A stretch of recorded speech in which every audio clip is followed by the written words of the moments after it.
Assalamualaikum warahmatullahi wabarakatuh. Pada pagi hari ini kami dari kelompok 1 kelas A akan melakukan presentasi dalam rangka memenuhi tugas mata kuliah manajemen keuangan dengan tema presentasi kami pada pagi hari ini yaitu mengenal lingkungan bisnis, pajak, dan keuangan perusahaan serta hubungannya dengan laporan keuangan.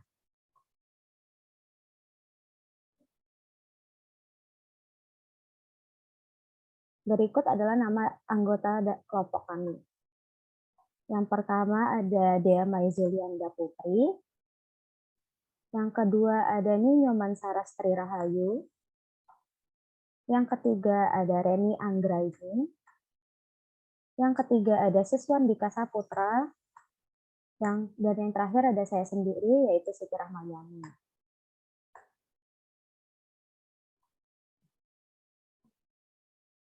Adapun topik yang akan kita bahas kali ini adalah lingkungan bisnis perusahaan, lingkungan pajak perusahaan, lingkungan keuangan perusahaan, serta laporan keuangan perusahaan.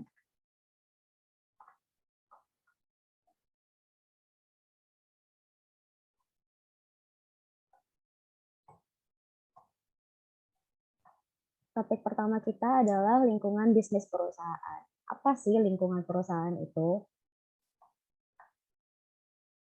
Jadi, pertama-tama kita harus mengenal terlebih dahulu apa itu bisnis. Bisnis berasal dari kata dalam bahasa Inggris yaitu business yang didapat dari 3 kata yang dalam bahasa Indonesia berarti perusahaan, urusan, dan usaha.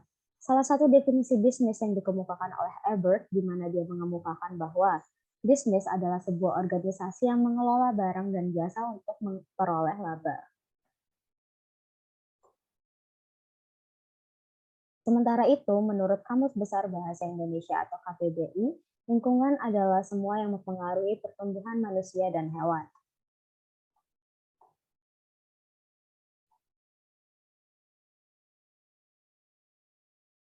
Adapun materi selanjutnya akan dilanjutkan oleh teman kelompok saya, yaitu Saudari Rani. Kepada Saudari Rani, saya persilahkan. Baik, terima kasih saya ucapkan kepada moderator. Di sini selanjutnya saya akan menjelaskan tentang materi lingkungan bisnis. Menurut Gluck dan Jauch dalam penelitian Wispondono 2010, lingkungan bisnis adalah faktor-faktor di luar perusahaan yang dapat menimbulkan peluang atau ancaman bagi perusahaan. Adapun lingkungan bisnis terdiri atas 2 macam, yaitu yang pertama ada lingkungan internal. Menurut Heri Ahmad Bukhari dan Salim Saladin 2010, lingkungan internal sebuah bisnis atau perusahaan adalah para pelaku yang secara langsung berkaitan dengan lingkungan yang mempengaruhi perusahaan. Yang kedua ada lingkungan eksternal. Lingkungan eksternal adalah sesuatu yang berada di luar batas organisasi dan mempengaruhi organisasi tersebut. Next. Di sini selanjutnya saya akan menjelaskan tentang unsur lingkungan internal perusahaan. Pertama-tama di sini ada tenaga kerja, merupakan manusia yang menggunakan tenaga dan kemampuannya untuk mendapatkan balasan berupa pendapatan baik berbentuk uang ataupun bentuk lainnya. Yang kedua ada modal, merupakan dana yang diperlukan untuk membiayai operasional bisnis yang berasal dari investasi oleh pemilik atau pemegang saham, pinjaman bank, atau keuntungan perusahaan. Yang ketiga ada metode, merupakan kemampuan yang dikembangkan oleh pengelola perusahaan dalam menjalankan aktivitas operasional perusahaan. Yang keempat ada bahan baku, merupakan bahan baku yang digunakan dalam proses produksi. Yang kelima ada peralatan dan perlengkapan, merupakan komponen pendukung yang membantu proses peningkatan nilai guna produksi demi terciptanya suatu output secara efektif dan efisien. Next, lingkungan eksternal perusahaan. Lingkungan eksternal perusahaan terbagi menjadi 2, yaitu yang pertama ada lingkungan eksternal mikro. Lingkungan eksternal adalah sesuatu yang berada di luar batas organisasi dan mempengaruhi organisasi tersebut. Lingkungan bisnis eksternal terdiri dari lingkungan bisnis eksternal mikro dan lingkungan eksternal makro. Eksternal perusahaan itu yang pertama ada lingkungan eksternal mikro, yang pertama konsumen, kedua pemasok, yang ketiga distributor, yang keempat pesaing, yang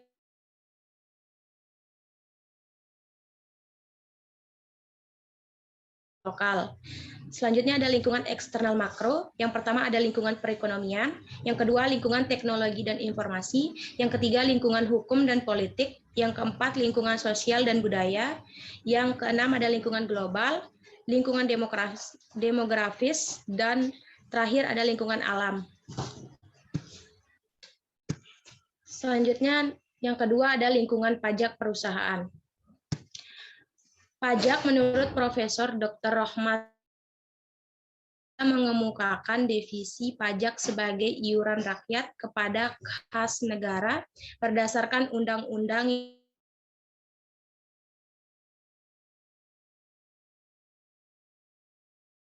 digunakan untuk membayar pengeluaran umum. Sekian dari saya.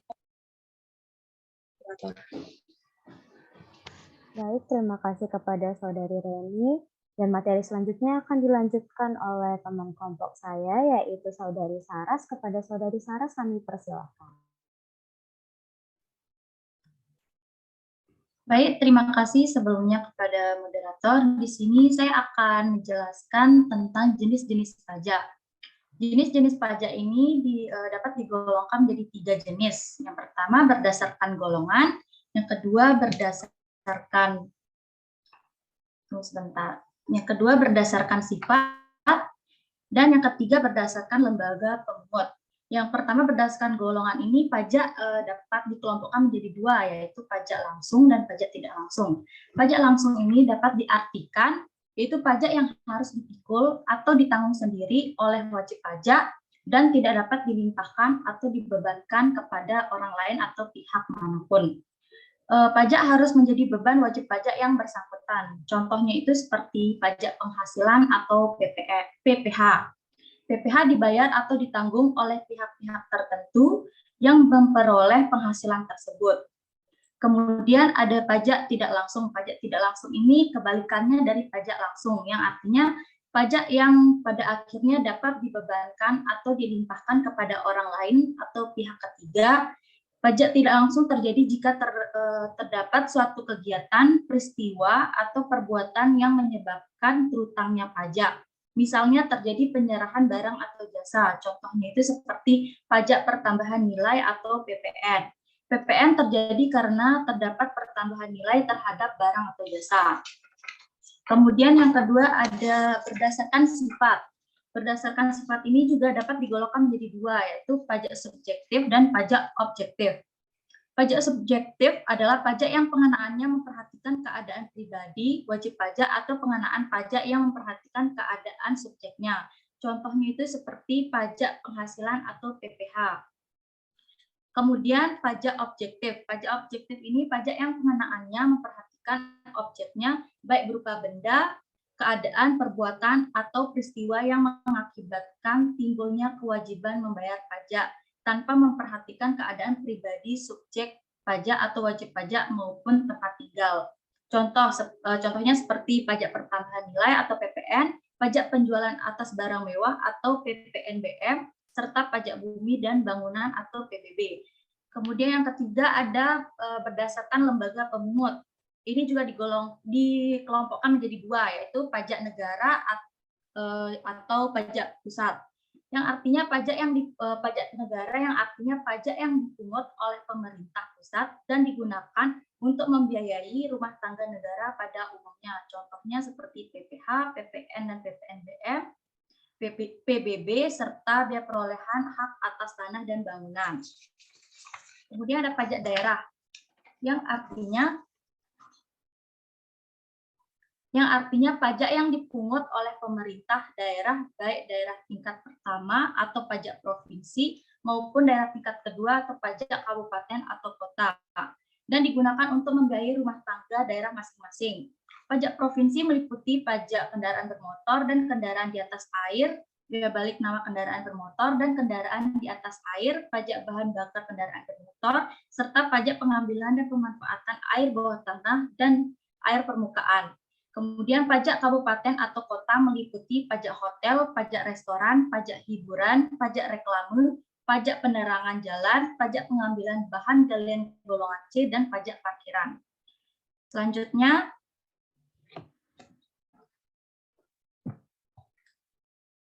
baik, jadi kenapa perusahaan wajib membayar pajak?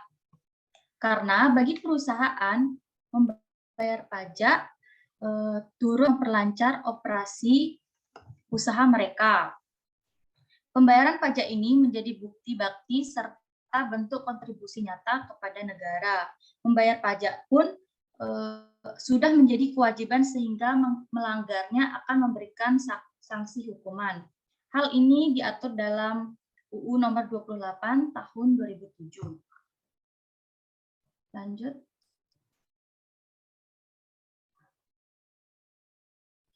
Kemudian yang ketiga ada lingkungan keuangan perusahaan.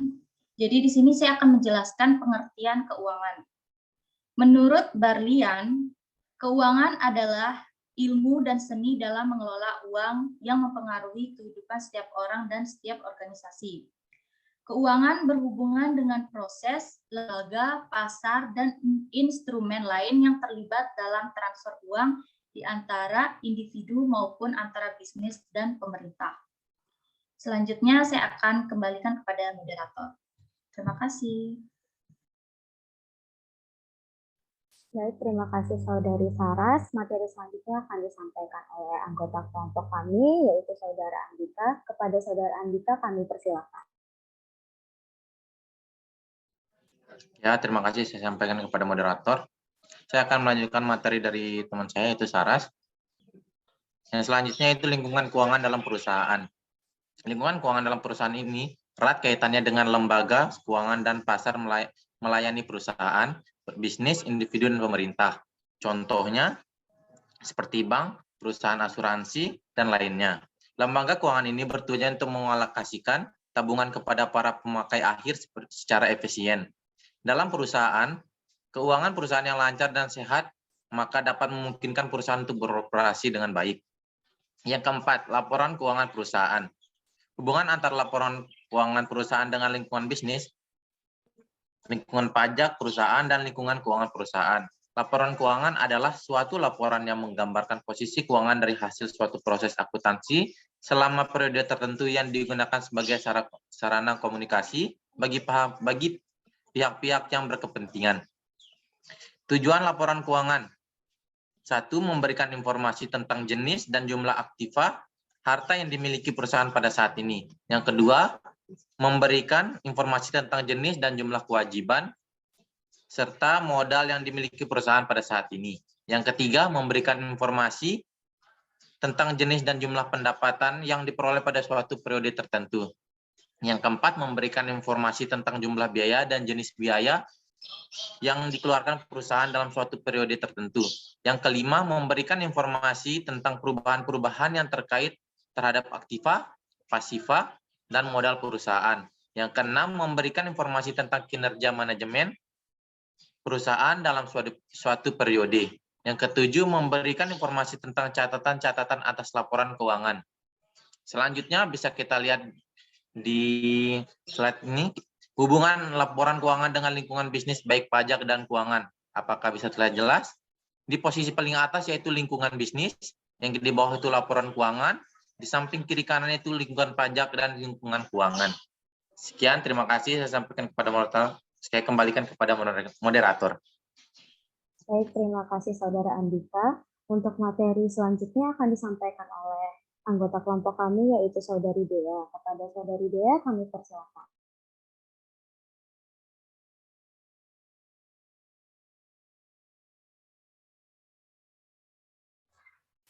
Sebelumnya, terima kasih saya ucapkan kepada moderator.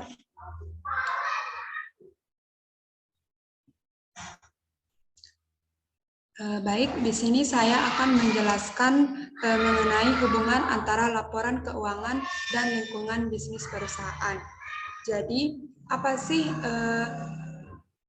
dampak positif dari adanya laporan keuangan itu untuk bisnis perusahaan ini.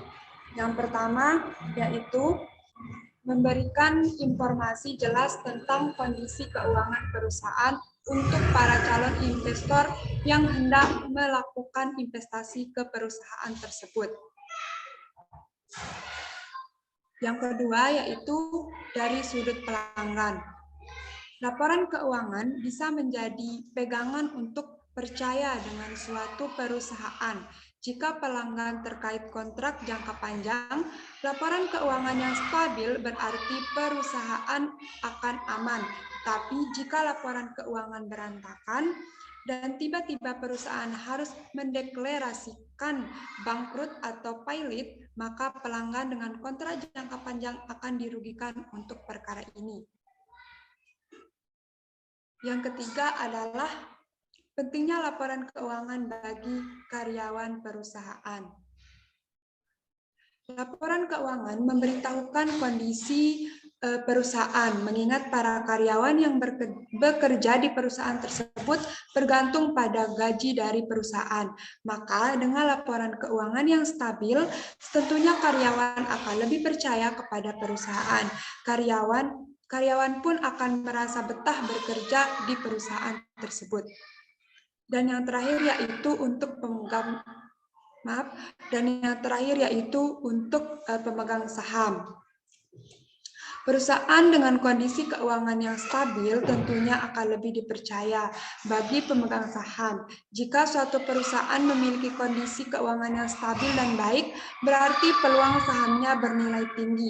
Itu adalah kesempatan yang bagus. Nah, yang terakhir yaitu adalah untuk perusahaan itu sendiri, di mana dengan adanya laporan keuangan ini, perusahaan dapat mengevaluasi sendiri bagaimana perkembangan perusahaannya tersebut. Oke, next slide.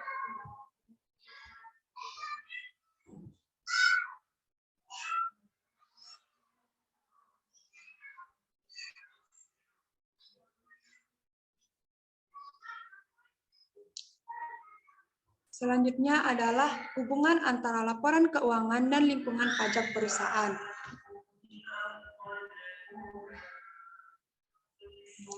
Jadi, pajak memiliki dampak besar terhadap laba bersih dan arus perusahaan melalui pengaruhnya terhadap keputusan investasi asing, struktur keuangan, penentuan biaya modal, dan sebagainya. Itu menurut Edmonds, Thornhill, dan Moffett tahun 2010. Pembayaran pajak suatu perusahaan dapat diartikan dengan seberapa likuid aset yang dimilikinya. Likuiditas menjadi suatu ukuran yang menunjukkan seberapa besar kemampuan perusahaan dalam memenuhi kewajiban jangka pendeknya.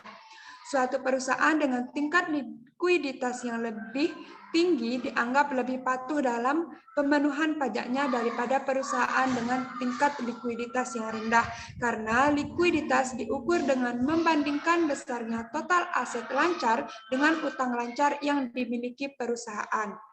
Melalui laporan keuangan inilah suatu perusahaan dapat dianalisa oleh pemerintah seberapa besar pajak yang akan dikenakan pada perusahaan tersebut.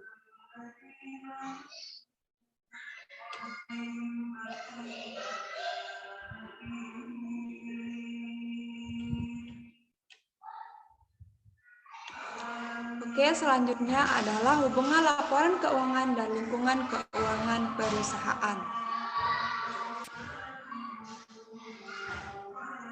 Pada dasarnya, setiap pengguna laporan keuangan memiliki tujuan masing-masing dalam pembentukannya. Berikut dijelaskan bagaimana fungsi laporan keuangan dilihat dari beberapa pemangku kepentingannya. Nah, sebelumnya saya akan menjelaskan tentang laporan keuangan. Laporan keuangan ini sangat dibutuhkan. Maaf, saya ulangi ya, sama. Jadi di sini saya akan menjelaskan laporan keuangan dan hubungannya. Sinyalnya mah. Selanjutnya adalah hubungan antara laporan keuangan dan lingkungan keuangan perusahaan. Laporan keuangan sangat dibutuhkan baik bagi para pemangku kepentingan perusahaan maupun karyawan internal perusahaan. Pada dasarnya, fungsi dari laporan keuangan adalah untuk memberikan informasi mengenai kondisi keuangan perusahaan. Next slide.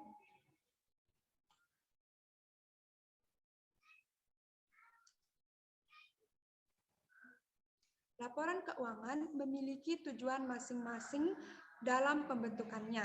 Berikut dijelaskan bagaimana fungsi laporan keuangan dilihat dari pemangku kepentingannya. Yang pertama yaitu ada manajer. Laporan keuangan dapat memberikan informasi bagi manajer, sehingga manajer dapat langsung memberikan keputusan yang tepat dalam mengatur operasi perusahaan. Sebagai acuan dalam membuat keputusan bagi perusahaan ataupun membuat strateginya. Sebagai contoh, pendapatan dari hasil penjualan dalam perusahaan pada triwulan 1, triwulan 2, dan triwulan 3 mengalami penurunan. Manajer kemudian akan berupaya untuk meningkatkan hasil penjualannya. Maka manajer akan memberikan keputusan dalam mengurangi jumlah produksi dan meningkatkan fungsi pemasarannya.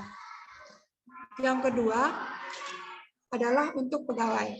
Laporan keuangan dalam perusahaan go publik sangat diperlukan bagi pegawai guna melihat prospek ke depan perusahaan dan sarana motivasi bagi pegawai dalam meningkatkan produktivitasnya, sehingga pegawai berpikir bagaimana caranya agar target laba dapat tercapai dalam periode selanjutnya.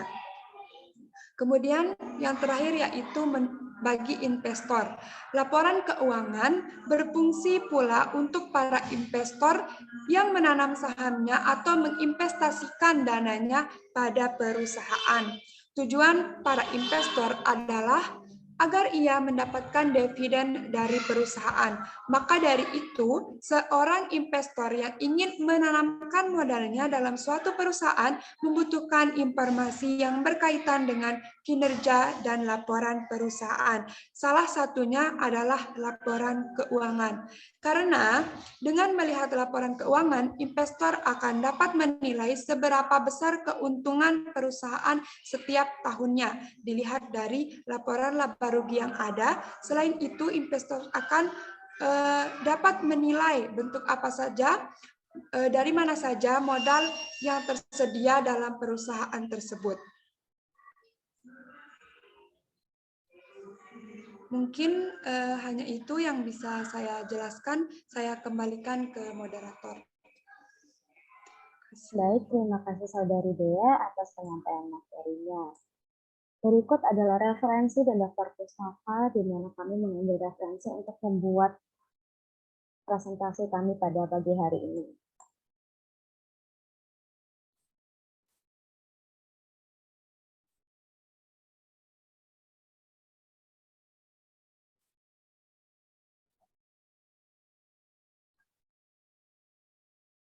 Baik, demikian sudah presentasi dari kelompok kami pada pagi hari ini.